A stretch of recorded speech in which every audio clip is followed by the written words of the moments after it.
কালকে আপনারা দেখবেন মাঝি বাবা, তারপরের দিনে দেখবেন খ্রিস্টান ধর্মের ধর্মযাজকরা আসছে।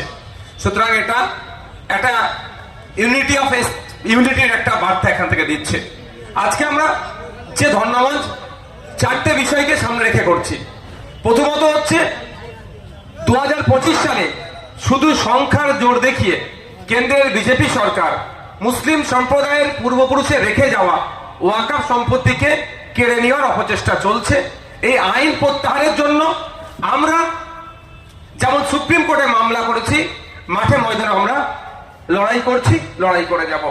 আমাদের এই অবস্থান মঞ্চের আরেকটা গুরুত্বপূর্ণ দাবি, আপনারা শুনলে অবাক হবেন, সারা পশ্চিম বাংলায় 1 কোটি হয়তো আদিবাসী আমার ভাই নাই, কিন্তু 1.5 কোটি আদিবাসী সার্টিফিকেট অলরেডি পাবলিশ করে দিয়েছে।